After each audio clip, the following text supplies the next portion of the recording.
That's right. Greetings, fellow armchair Imagineers. Tiki here. And Jacob Wild, too. And it's time for a Timephoon. That's right. It is season 2, episode 21 of DuckTales. Woohoo. All right. And Jacob, importantly, this is the episode that brings back the one, the only, the beloved, the greatest character in the history of fictional television, Jacob. Bubba Mother Effing Duck. Oh my God. I mean, what more needs to be said about Bubba Duck? Oh, but yeah, what more can we say? The dude is just a legend. No, in all seriousness, I think Bubba Duck is probably the most stupid thing about the entire run of the original DuckTales, if I'm being frank. But just when I recall, the reason why he was dropped pretty quickly. Yeah. I mean, honestly, he probably had too many episodes as it is. Like, there's no reason he needed to be in more than one episode, given how repetitive he was, even in his first episode. I just remember, like, on my initial rewatch of DuckTales, back, I don't know, maybe 10 years ago when I picked up the series on DVD, getting to the Bubba Duck episodes and being like, oh, God, this does not hold up great. This is like an example of revisiting a cartoon from your childhood and seeing how it's like more of a product than a piece of art. Right. But much in true DuckTales fashion, they embrace the cheese, my friend. They go all out with it. And Bubba is not as I mean, don't get me wrong, he is a big part of the episode, but I feel like the bigger part of the episode is the actual Timephoon of it all. And Jacob, I feel like in no other circumstance is this question going to be more relevant than it is right now. Jacob, are you ready to do the time warp again? Let's do the time warp again. Oh, man. It took me all day to come up with that, Jacob. Thank you. Thank you. I'll be here all week. You throw your hips to the left. Oh, God. All right. All right. No more Rocky Horror.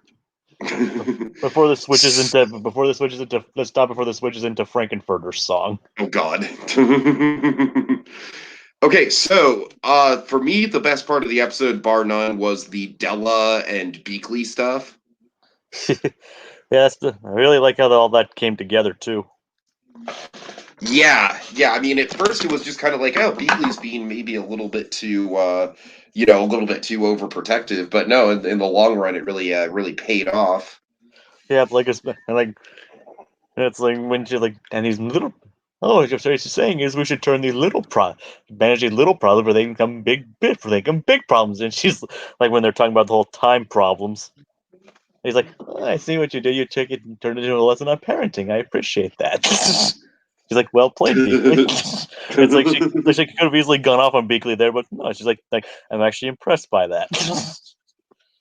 Might I just say the character development for Della in these next two episodes very, very, very on point. Oh yeah. Okay. Go ahead. I mean, I'm not trying to get ahead of myself with what happens here. Yeah, of course. We were kind of debating on whether or not we should do this as one episode or two episodes. I mean, one podcast or two podcasts between the first two episodes of this week. We decided to do them individually because I do think both episodes offer a lot to talk about. But I will admit the stuff with Della and Louie is definitely kind of like it's hard to talk about one storyline without talking about how it affects the other storyline. Yep. Kind of like time travel, Jacob. Yep. Except less confusing. Okay, so let's talk about Launchpad McQuack's existential crisis.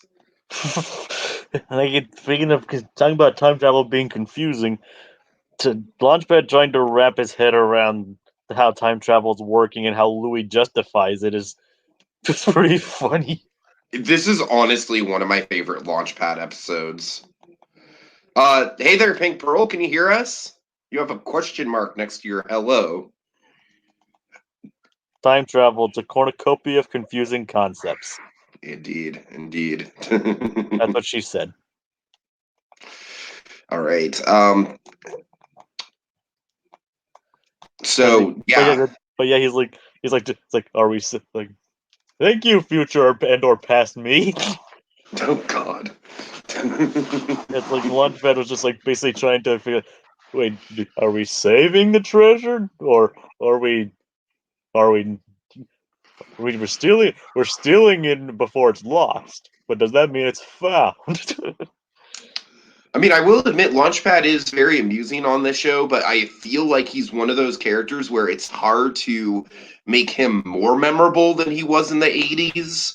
And I feel like this episode is a good way to do it, to kind of like, I feel like a lot of Launchpad in this show is like riffing on the 80s version of Launchpad, maybe being a little too close to the character. I don't say that in a bad way at all. I'm just, it's like I feel like a lot of other characters get reinvented in a way that Launchpad doesn't. But playing with Launchpad and his conceptions of time and space, that's one way to definitely twist up the character for sure. I mean, it's pretty much like he's pretty much asking all the questions we would be in that kind of situation. He's like, wait, what's going on? And then, at the end, where he's like, oh, like, where he's like, we're in like, this is kind of like jumping ahead of it, but like where everyone was like sent to various time periods in the Timephoon, where it turns out he was like sent to the future. It's like, I have seen, I've seen the end of the world. It was It neat. was neat. Yeah, I was like, well, see you later. It's like yeah, he only saw the apocalypse, but it's no big deal. Right, right. Jacob, what if the end of the series is the end of the world that Launchpad sees? Like, the series came to an end. Oh no, this is the neat end of the world I was talking about. It is neat, but it's also going to kill us. That'd be a nice touch.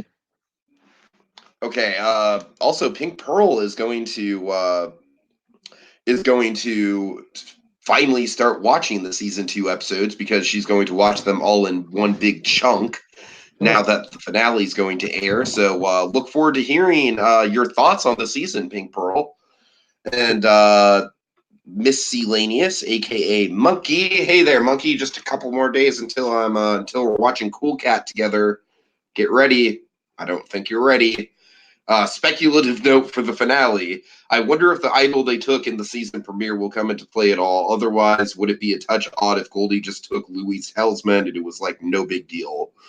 What do you have to say about this, Jacob? Because I barely remember the season premiere with the idol. Oh, yeah, it was like it was in the most dangerous game night. Uh-huh.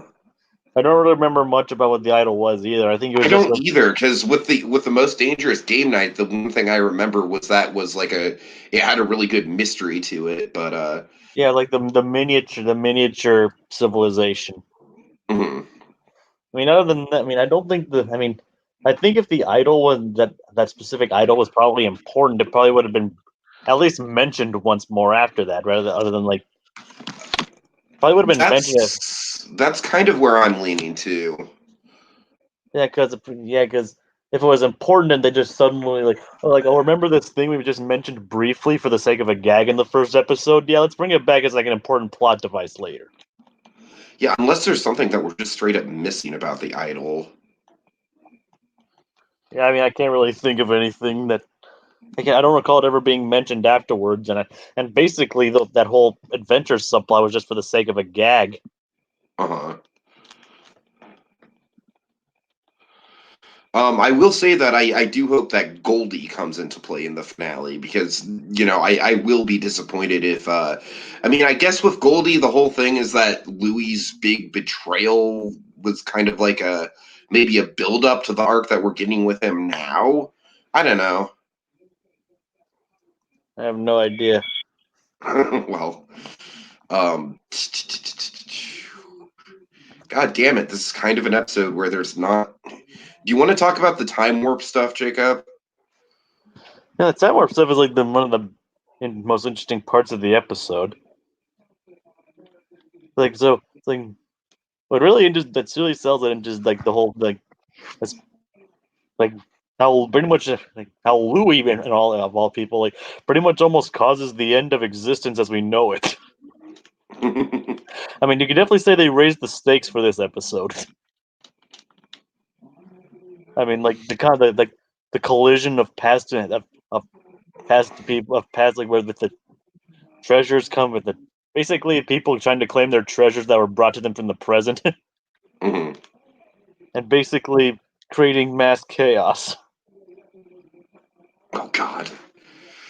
Okay, so this is a great comment from Monkey. I'd love if the finale had a Captain Marvel Oh arrives god. moment where Daenerys is about to win, but then they hear something bouncing, and in bounce Donald and the gummy bears.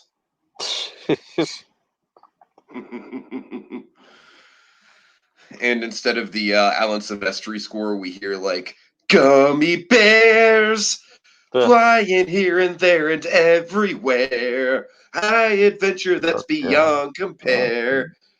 They are the gummy bears. God. Any chance you can get to work a gummy bears reference in, right, Monkey?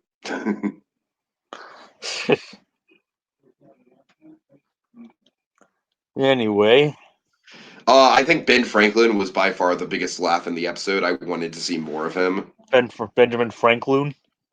Yes. It's like I have to say, what is this magic camera? What You is couldn't this see my. spot? It is going to steal my soul. What is this box? Oh, that was they had a lot. They had a lot of fun with this.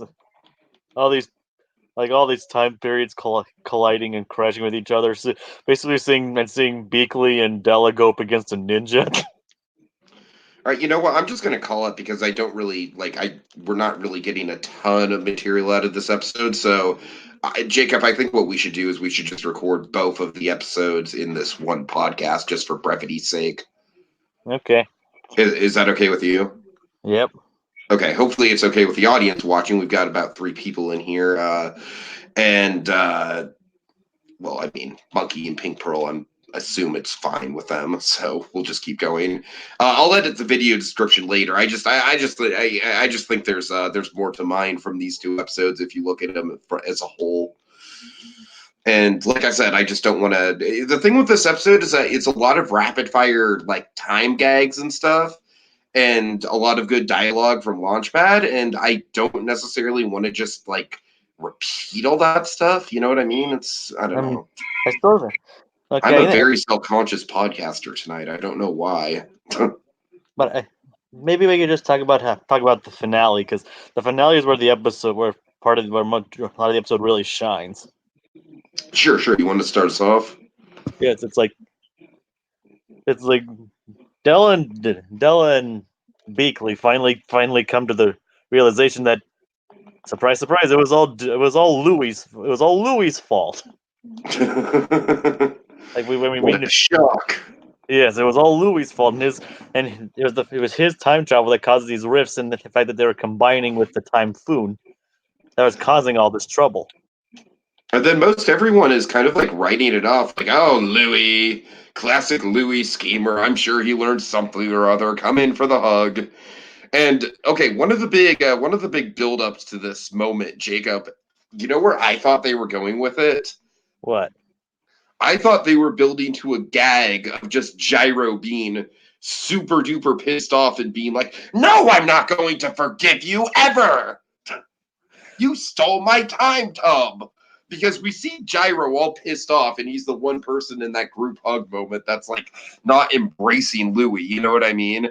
And I don't know. Did you get that sense at all? Because I, I feel like that was maybe a little bit of a like a misdirect. yeah, well, I didn't really notice that much. Didn't really notice that. All right, fair enough. Unfortunately. Gyro continues to be improved from this season, though. You got to admit. Yeah, it's his episodes that involve time travel where we've liked him the most. So I was in my lab, absolutely not making a clone army of myself. We're noticing he's a lot better when he's not like trying to talk down to other people.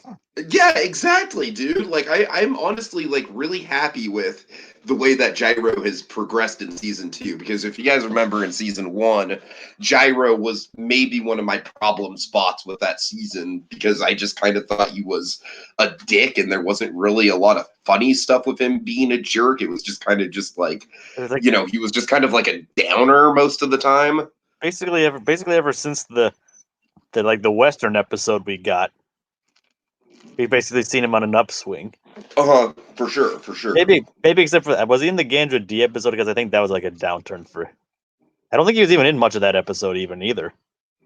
I honestly don't remember that much of that episode. Me neither. But either way, he's definitely been on an upswing this season. Mm-hmm. But hopefully his clones come. Hopefully the fact I is, really want to see that clone army come into effect. Oh my god. I mean, we know they exist. And I like how they used like kind of like how they kind of like used the fact that they had clones like kind of accuse him of the whole time travel thing to begin with. Mhm. But okay, back to where we were. Like Yes, considering, yes, the real heart of this moment, in all seriousness. yeah, the continuation of like what Della was learning. That like she grounds Louis in a version of like being easily forgiven. She like basically puts her foot down, like says, and basically forces Louis to face the consequences of his actions. Yeah, man, it's harsh. It's harsh. Like she lays down she lays down the law. I mean, it's totally understandable why. He pretty much almost destroyed all time and space. Uh-huh. I'd say, in my opinion, just getting a grounding and dismantling of his like faux company, Louis Inc. Faux company. I mean, that's pretty much. I mean, it's not even a legitimate business venture at that point. How dare you say that Louis Inc. is not a legitimate business venture, Jacob? Dewey Do Night is more of a legitimate business venture than it is. All right, I'll agree to But like that.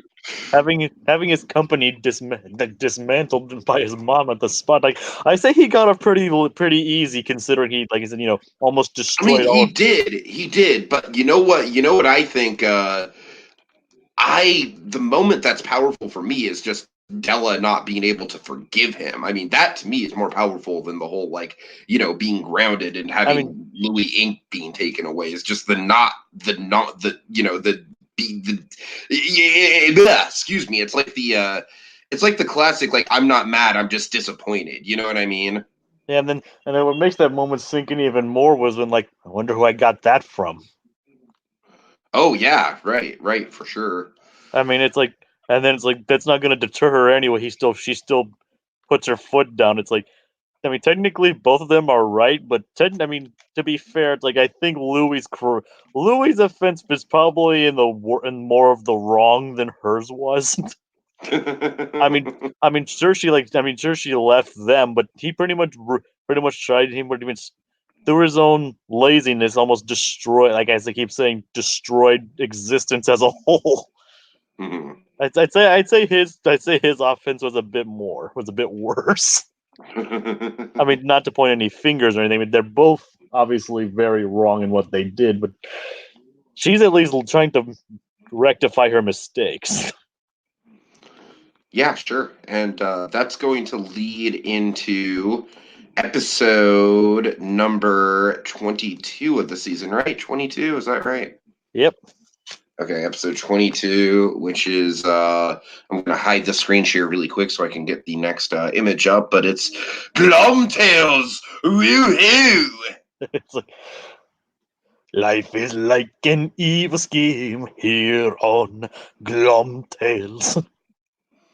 All right, this is a good comment from Pink Pearl. Pull it up while I'm pulling up the. You want to read it, Jacob, while I'm pulling up the image.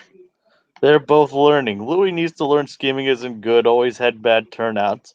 And she needs to learn that her laid-back personality isn't the best when you have responsibility and can tone it down. All right. Yeah, good observations there, for sure. And I really do appreciate it. And I think probably the two big main characters in season two are Della and Louie. Louie is probably the nephew with the biggest story arc in this season. And like And it's something we kind of noticed. Like the first season was like mainly focused on Dewey. Dewey, Like and I would say Dewey and Scrooge specifically. yeah, and this one is like like the first episode kind of like how as we noticed like the first episode of the season one kind of established Dewey, and the kind of like the first episode of this season kind of established Louis as like as the main arc holder. Oh yeah. And when they introduced Della, that kind of brought her into the fold, and like how their ideologies are colliding almost. So Oh no, wait, hold on. One thing I'd be remiss if we didn't mention, like, Huey's dream of getting into the new edition of the Junior Woodchuck Guidebook. yeah, using the cave duck, using the whole evidence of the cave duck and his observations of Bubba, leading them to say it's scientific wildly inaccurate. And then Dewey's like, some people aren't ready for the truth.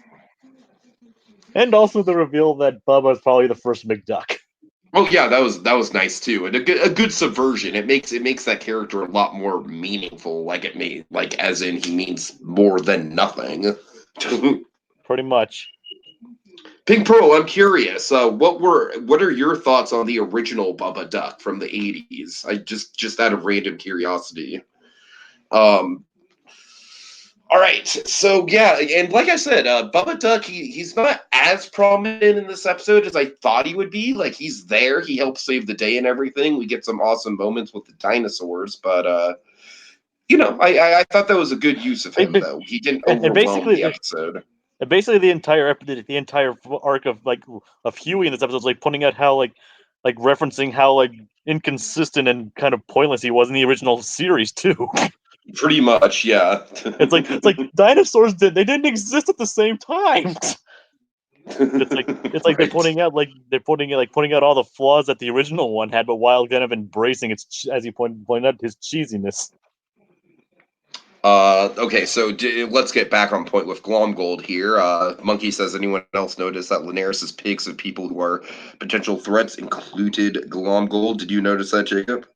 I didn't actually notice that, but Me then neither. I mean, it's kind of funny that he thinks of Glomgold as a legitimate threat.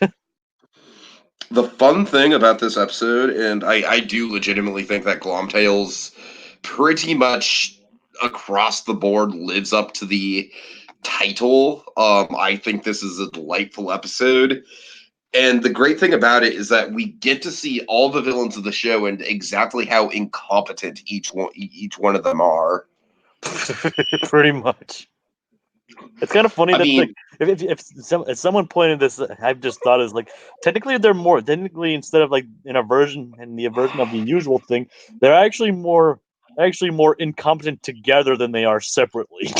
they really are, and that's a great subversion of the villain team up arc. Like usually like they're more of a threat when they team up, but here it's like nope, it just kind of makes things worse.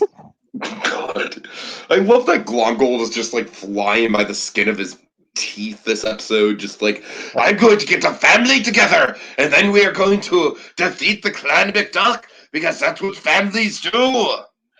And basically he has to do it quick because the bet's over in 2 days. Yeah, this was a really solid episode with all that. Now, Jacob, refresh my memory. The Glomtails intro, is that the same one that was released online a couple months ago, or were there some changes to it? I mean, the theme song takeover obviously had him introducing the thing as a whole theme song takeover, and then like at the end, after the song was initially over, it ended with him getting struck with copyright infringement. God. And basically this episode just has the song and none of like the intro and outro, and this does and what's different is that this episode also has like the actual title card with Glom over the duck. So that's like the one thing that's different. All the animation and stuff is the same. Yeah, like the song itself and the actual song animation remains pretty much exactly the same. Okay. Still, that is just a glorious piece of media right there. I mean, Glomgold is definitely the most memeable character in this show, for sure. And, I have a kilt, McDuck! A kilt! Props to Keith I was Ferguson. hanging out with my son getting funky and fresh. Oh, Keith Ferguson just owns this role. He absolutely does. All right. Yeah, and of course, the other thing about this episode, I really appreciate how sparingly the other family is used. It's not per se a bottle episode focused on the villains, because, the family is in there, and we do get, and Dewey is a side plot as well. But I mean, for the most part, the villains do get a good amount of screen time to shine. Do you want to talk through the villains first, or do you want to go kind of like jump around? How do you want to approach it? Well, I mean, I think it'd be best to talk about the villains because this is basically a villain team up thing. All right, fair enough, fair enough. So the first villains we get are the Beagles, and of course we find out that Ma Beagle's real name is Catherine, Catherine Beagle. The Beagle Boy concept was for her many kids. Sorry, go ahead. So I'm honestly surprised her name didn't begin with a B. Beatrice Beagle. Yeah, something along those lines. Bethany Beagle. I don't know. I'm just spitballing here. I mean, Catherine is definitely an interesting subversion, but considering all her children's names begin with B. And by the way, just props to Eric Bauza in this episode, because there are quite a few Beagle characters who all have their own unique personas, as always, and Bauza shines, as always. As I keep saying, it's hard to tell that it's even the same person doing them. It is. But I mean, my points that I made about the Beagles the last time we talked about them kind of are always going to remain true. I think they're pretty much the most boring of the DuckTales villains. They're pretty much like the Foot Clan of the DuckTales, and not in a intimidating, cool ninja way. Just they're kind of the foot soldiers, you know what I mean? But still, they're fun. But then, of course, they work well sparingly here. They do. Yeah, I just don't. I'm just not a fan of the full episodes with them. Honestly, like when I find out that it's a full Beagles episode, I kind of get less excited. I hate to say that, but they are kind of like the villain that I think is the least interesting from a writing potential. Oh, Pearl's like I thought Ma's name would be Bertha. Bertha Beagle, I could see that. But Catherine is cool. Okay, then we get who's next? I believe it's Mark Beeks. Yeah, I think that's how it goes. Mark Beeks is next. Where's Gyro? I'm supposed to be fighting him. Yeah, it's like I like how they like most people when going against someone that they'd be mismatched against. I mean, I wouldn't want to be on the fist fight with Launchpad. I mean, I really wouldn't either. I mean, Launchpad McQuack is like low key one of the most buff Disney characters. I mean, not as buff as this version of Beakley, but but I mean, I'm saying, like, if you were to like draw him like realistically to scale with the muscles, he would probably look like a Gaston. Probably. I mean, and we've seen like other episodes where he's like gone on these mysterious adventures and had all these like mysterious love interests that we've never gotten to see. So. Right. Hopefully, one of those said mysterious side adventures is the Darkwing Duck spinoff show. That would be great. So it's like, yeah, like, and so they basically use manipulation to get Beaks to join them, like saying oh he wouldn't be able to do anything, and then he's like, I'm in, and it turns out they were right. He really doesn't contribute much. Not anything. I mean, he can't. I'm willing to bet that if he fought Gyro would win. Most likely. I mean, because I mean, at least Gyro, like, even from just a sheer like one-on-one physical combat point of view, like Gyro probably knows more about physical combat just because he's smarter. I mean, I'd probably say so. I mean, the few times that Mark Beeks would probably just try and throw a phone at him or something. Mark Biggs has gotten physical, like in that one episode where he tried to buff up, but even that didn't even turn Oh out my too well god. because No, it did not. he went up against Gizmo Duck, and that really didn't. And none of the techs he's. I mean, he works more as like a planner kind of thing rather than like a physical fighter kind of guy. Mhm. I mean, because when he's like. Because when he's shown to like be in planet stuff like that, he is shown to actually be quite a cunning and competent threat. Yeah, yeah. It's just that here he didn't really do much of a physical kind of confrontation.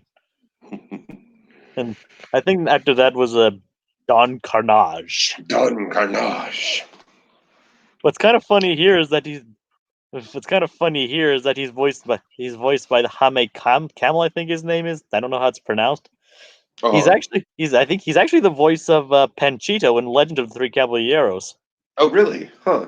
And funny enough, Eric Bauza voices Jose in that. Nice, nice. So yeah, bit of connection to Legend of the Three Caballeros there. Uh-huh. But Don Carnage, he doesn't get a lot, but it's always nice to see him. yeah, it's like he's only been in like one episode. I think that was this season. No, I'm pretty sure wasn't it towards the end of season 1? And you might be right. I mean, I don't think I could be wrong. I could be wrong. Yeah, I think you're right. I mean, we haven't Uh-huh. seen this. Like, it's only like the second time he's ever appeared anyway. Did he not show up in the finale? I mean, if anything, this is at least his second major appearance. Right, sure, of course. Oh, Pink Pearl said that's Jaime Camille. Okay. So, sorry, but anyways, like he's just like someone who's there, like basically to say, like, oh yeah, I need you, like say a launch pad for my family. Well, he would be a good fit against Launchpad. I mean, yeah, like he has the sword, he basically has the choreography skills, so he definitely beat him in a. He would be a good match against Launchpad. Is like he's definitely probably a better flyer than Launchpad is. He's also a good match for Della in that case too. Indeed. I mean, where he lacks in physical strength, he definitely has like his wits and his sword. Plus, he also has his entourage of backup dancers. I mean, the entourage of backup dancers, man. That's what's really going to give you the edge in any fight. Any good fighter needs an entourage of backup dancers. Jacob, come on now. Naturally. um, but it's just funny that the fact that he's not swearing revenge against Scrooge, but Dewey. right. But it's kind of funny that he's the only one who has like a personal grudge against one of the nephews or any of the other characters rather than Scrooge himself. hmm And I think that pretty much rounds it up. No, you're missing one big one. Probably I would say other than Magica. Yeah.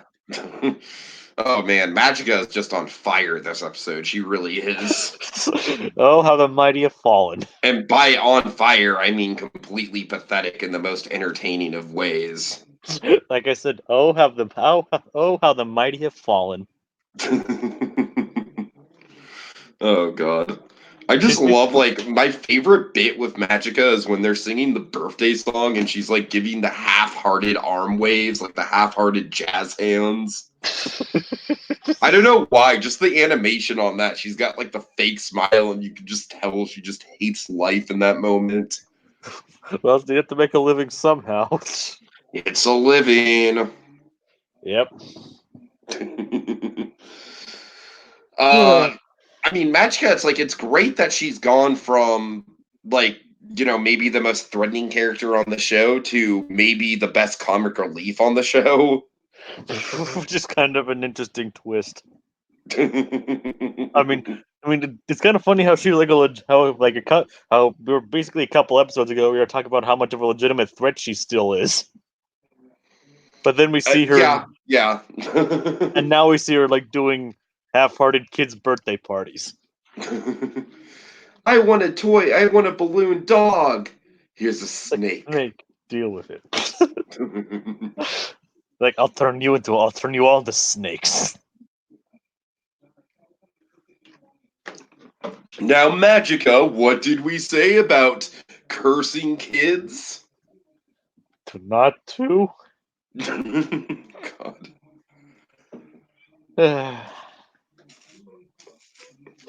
Yeah, this episode was a lot of fun. Yeah, I mean, it really is. And we basically, haven't even talked about the Dewey stuff yet, or I'm sorry, the Louis stuff. basically, it's just fun because of all the villains, like how they collected all these villains. Mm-hmm. Like we finally get to see the DT-87 bot again. Scheme detected. Yeah, that was a lot of fun. And I really like how Della's messages to Dewey are conveyed through this episode. it's and like how basically she anticipated his every move. Like trying to watch TV on his phone, then like his tablet is like, nope. He's like, nope. I mean, that is fun, yes, but I do think she's employing like just the perfect level of parenting here where, it's like she's being tough but loving, you know what I mean? Like she's trying to instill her wisdom. Hmm. And like her lessons upon him, but obviously he's not having any of that because he's just trying to scheme his way out of getting out and of going into this mystical place that they just went. I mean, it's only a fair punishment that he gets to miss out on this adventure of theirs. I mean, it's kind of cruel, but it's also kind of fitting. Hmm. And it is kind of interesting how these shows have had continuity with each other, but this is like the first time one of the few times like an episode directly takes place after another one. Yeah, that's interesting. It is. It is a good, and that's why I decided to combine these two episodes. Yeah, for sure. It's like, how do you feel about that was like a half that was like I like his like different synonyms of the word of scheming like that was like a half-hearted plan at best. I will say that I was kind of disappointed in the lack of Duckworth's ghost. Yeah, I'm honestly surprised they didn't try and keep him and have her keep Dewey in line. Oh my God, could you imagine? Oh, dude. Oh, the missed opportunity. I'm sorry. I'm sorry. As much as I like this episode, that is a little bit of a missed opportunity because I want as much Duckworth's ghost as possible because he'll haunt your soul. Yeah. But what's kind of another missed opportunity is they kind of missed on like a whole Home Alone thing where where he he kind of gets the villains away from just by being home by himself. I mean, you could look at that as a missed opportunity, but there's already a lot going on in this episode. I mean, I know, but it's just something that could have been interesting. Mm-hmm. But I mean, although it does I do like this diversion where he actually joins the villains. Yeah, honestly, that was like super dramatic, and I was pretty much on the edge of my seat, especially uh because of how disappointing it would have been to Della. You know what I mean? Like for Della to go through all this parenting only for it to just fail once again, and for him to betray the family in an even more direct way. I was kind of expecting him to have it be a long con against the villains. But I was also like, it's entirely possible that he could be deadly serious about it. And if this episode reveals it, kind of goes halfway, actually. Yeah, I mean, he does legitimately. He does legitimately. Side with the villains, but only for an economic purpose. So I guess that is a good way to solve that. Yeah, it's like so basically what happens was that the end of the episode actually takes place like on the day the bet is supposed to be finalized. Uh-huh. And where the rules were that the loser pretty much gains all the other person's assets. Which obviously and which meant Elson is quite probably more happy to be working with Scrooge than Glomgold. Because I think anybody'd rather work for Scrooge than Glomgold. Yeah. In that kind of sense. But then when Louis like revealed himself after the big meetup and the whole the brawl between everybody, like everybody thinking that it was all Magica's idea. I'm standing right here. Anyway, when Louis, it was pretty dramatic when Louis revealed himself, and basically revealed that and how how all the villains pooled all their wealth together to Glomgold. And together, they actually have more money than Scrooge. That was actually quite an interesting twist that all these villains combined together, which, by the way, Magica's currency was dead souls. God. I don't know if you caught that. On her check, it said 1 million dead souls or something along those lines. Mm-hmm. Sorry, I'm trying to wrap things up. No, it's fine, Jacob. I don't know what's wrong with me tonight. I'm just not really. I don't know. Anyways. All right, and thus enabling Flintheart Glomgold to win the bet, which actually threw me for a loop. Glomgold won, holy moly! But then Louis, being the con man that he is, revealed his long con, the fact that Flintheart Glomgold isn't his real name. That his real name is bringing back the whole Duke Baloney angle. God. And thus since Flintheart Glomgold won and his real name is Duke Baloney, basically renders everything null and void, and thus with the fine print defaulting everything to his new number 2, Louis. God. That. Therefore, that makes Louis the new richest duck in the world. And the episode ends on him considering to turn over everything to Scrooge or not. Yeah, solid cliffhanger, I guess. I mean, I am an episode behind, so I don't really know if that plays out in any significant way. I think it pays off the next episode is called The Richest Duck in the World. So I can assume it does pay off. And it's at least referenced, I believe. Okay. I don't know how. I can't say how it's going to play out or anything, but that's what the next episode is. That's what. Well, I guess today's episode is called. Fair enough. All right. Well, Jacob, I apologize, man. I don't know. For some reason, I just feel off today. I don't know why.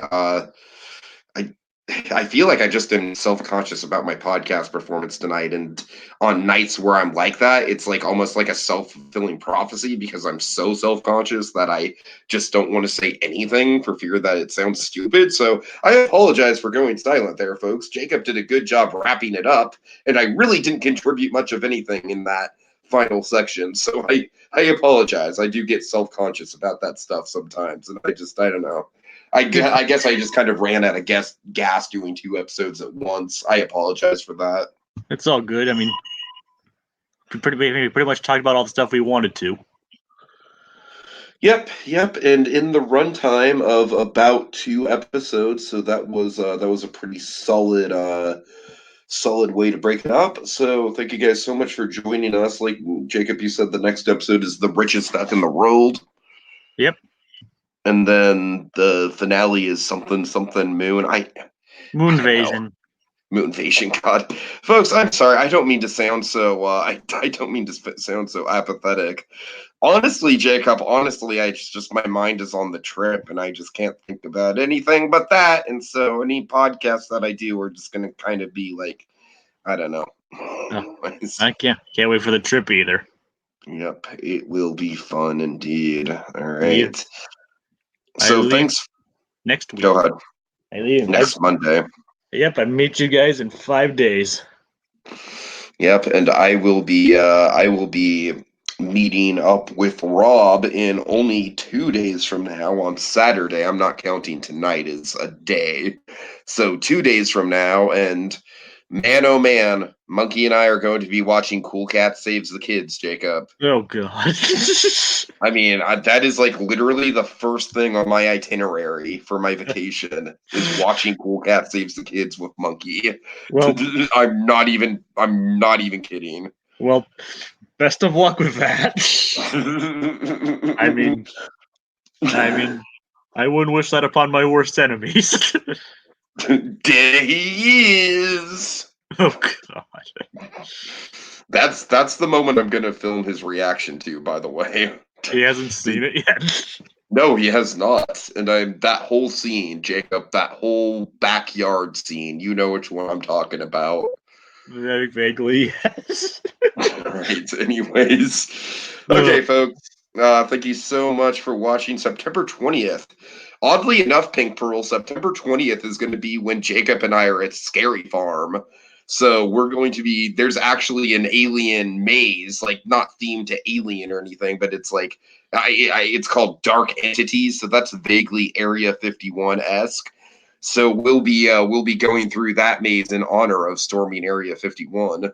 Oh God, I can't stand that stuff. All right. It's so damn stupid. God. All right. So never mind. so thanks so much for everyone. It's been fun. I'm sorry I ran out of gas. I'm sorry I got a little self-conscious there towards the end. It happens sometimes with these things. At least I'm open about it. You know what I mean? At least if I have a poor podcast performance, I'm at least like, yeah, I know that wasn't my best shot.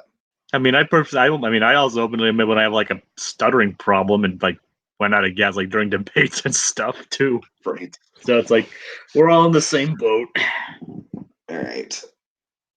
We're all in the same houseboat. Internally, we are all 9-year-olds. Admit it. Yeah, I can pretty much admit that, Pink Pearl. Yes. I mean, at least like for me as a Disney fan and, you know, like just loving all these cartoons and theme parks and stuff, and that pretty much being my life, and you know, making it a career goal for me to work in a theme park, even though it's probably financially not the most realistic, but it's the thing that would make me the most happy. So yeah, getting into deep life philosophy stuff here at the very end. All right. Thank you guys so much for joining us, and we will be back on Friday night to recap the penultimate episode as well as the finale. So join us then on another round of DuckTales. A woo-hoo. Longtails. Longtails, Scrooge. It's my new show. It'll be way more popular than your pathetic show.